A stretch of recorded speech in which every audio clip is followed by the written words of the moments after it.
وَمَلَاكُ ذَلِكَ كُلِّ خَلْعُ الْعَادَاتِ. And attaining all of this will not be acquired except by giving up habits. Al-adat. In other words, you have to change. This is the most difficult part, right? He saved it for last, I think, because he didn't want to discourage people, because it's the most difficult thing that he's mentioned in the whole chapter so far. But it is perhaps the most important thing. Because if you can take all of this in, and then you say at the end of the day, well, I'm kind of doing that already, and I'm doing this, and I'm doing that, and I'm okay, then you didn't understand anything. Because you have to leave what you know. You have to leave your comfort zone, right? You have to leave that which is keeping you at a standstill, or it's keeping you in the proverbial hamster wheel. You're just spinning your wheels, you're not going anywhere.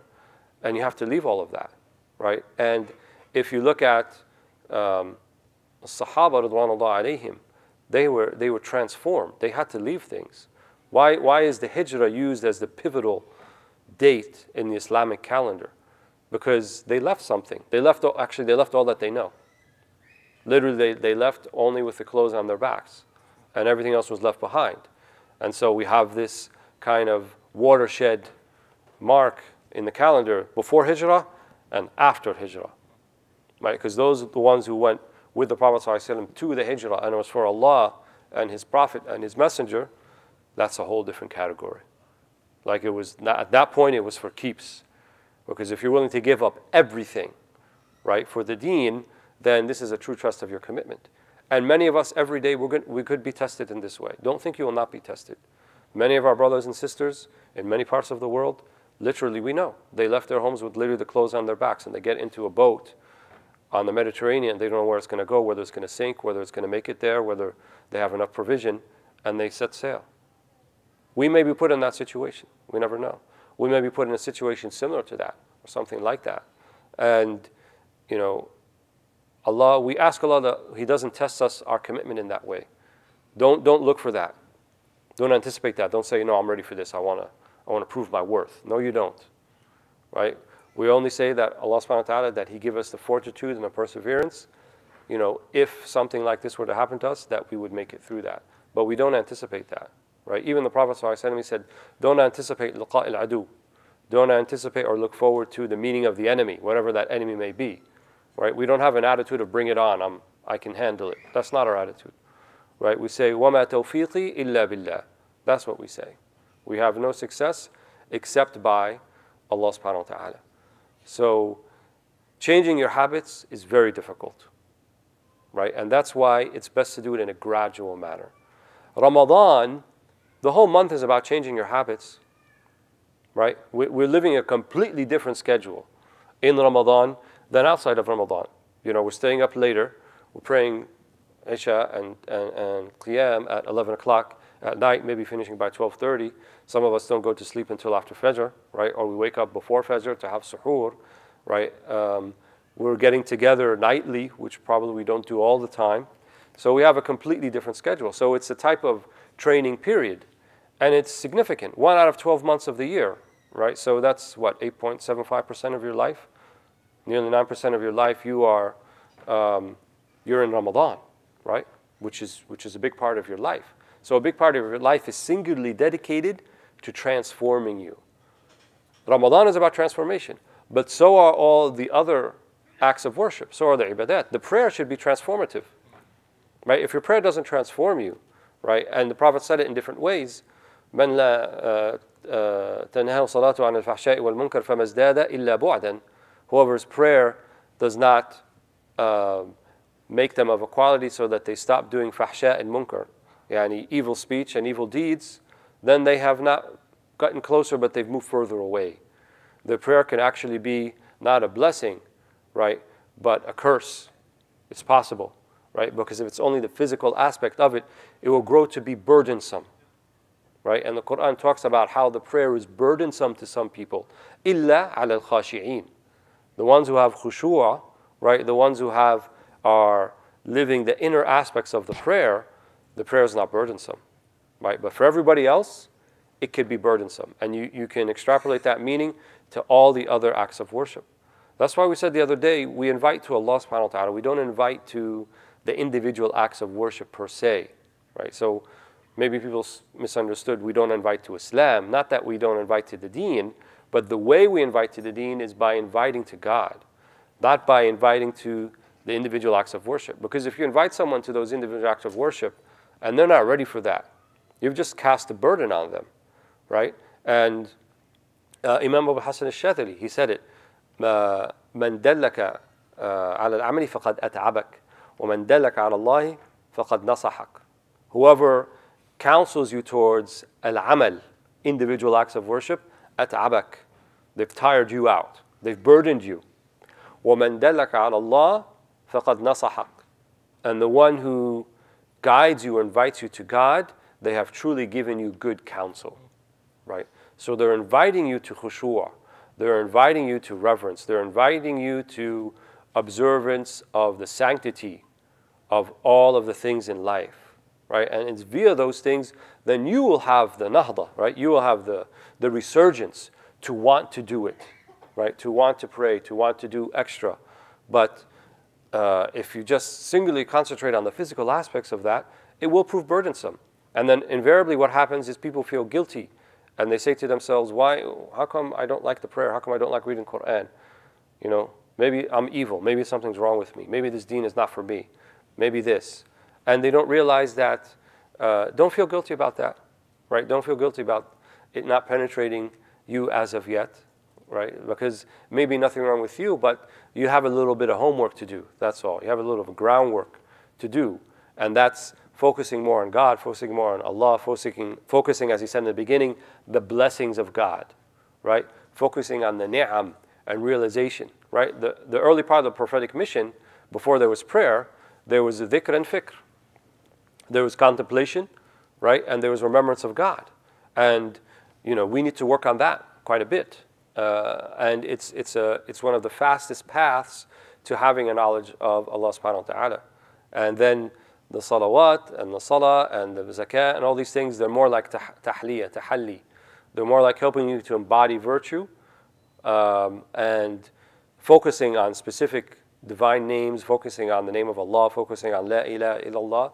These are means more for tahliyah, right, for removing vice. And so everyone's sort of daily repertoire litany should consist of something like that, of saying la ilaha illallah not less than 100 times in the day, saying astaghfirullah not less than 100 times in a day, giving salawat on the Prophet ﷺ not less than 100 times in a day. Right? That should be a goal for all of us. At the very minimum, we should be doing that. And you know, we want to be amongst those people who are adh-dhakirin Allah kathiran wa adh-dhakirat, those from males and females who remember Allah much. So khala al-adat then, to cast off bad habits, you need to focus, you're going to need help, and you need to do it gradually, right? Don't just say, I'm going to transform overnight. You could. Many are the salihin, in an instant they transformed like that. That was tawfiq from Allah subhanahu wa ta'ala. And in the language of the spiritual doctors, they would call such a person murad. And murad, right, is the one who is chosen by Allah subhanahu wa ta'ala. Allah chose to pull him out of whatever he is, and he brought him close.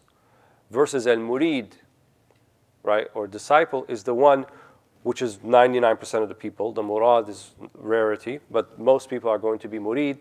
Then they are going to be the ones on a committed path to Allah subhanahu wa ta'ala. And when I say murid, I don't mean even specifically in what you may have heard about as like a spiritual path or tariqah.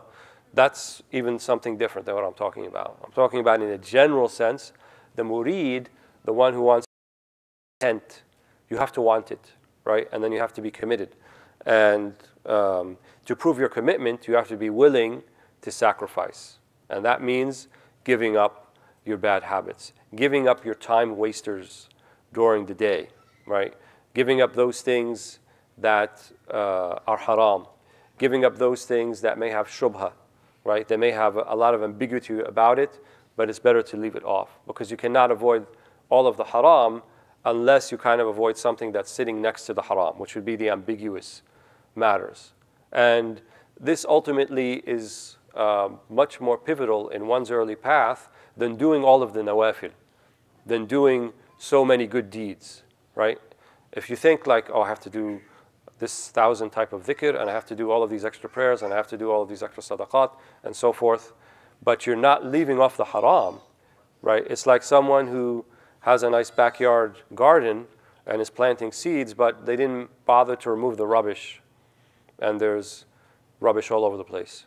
And they're still planting the roses, and they're still planting the mangoes and the papaya, and we're at Sidi Nazim's house, so we had all that stuff. And all those things, yeah, but the garden's ugly, even though you have those things, you're trying to sprout them, and they don't want to grow in rubbish, right? So you have to remove the rubbish. And staying away from haram is like removing the rubbish. Doing the halal and doing the fara'id and doing the nawafil, right, beyond that is extra. So if you have more spiritual inclination, if you have more inspiration, excitement to do the voluntary acts, yeah, I get really excited about Taraweeh and I can do it every Ramadan.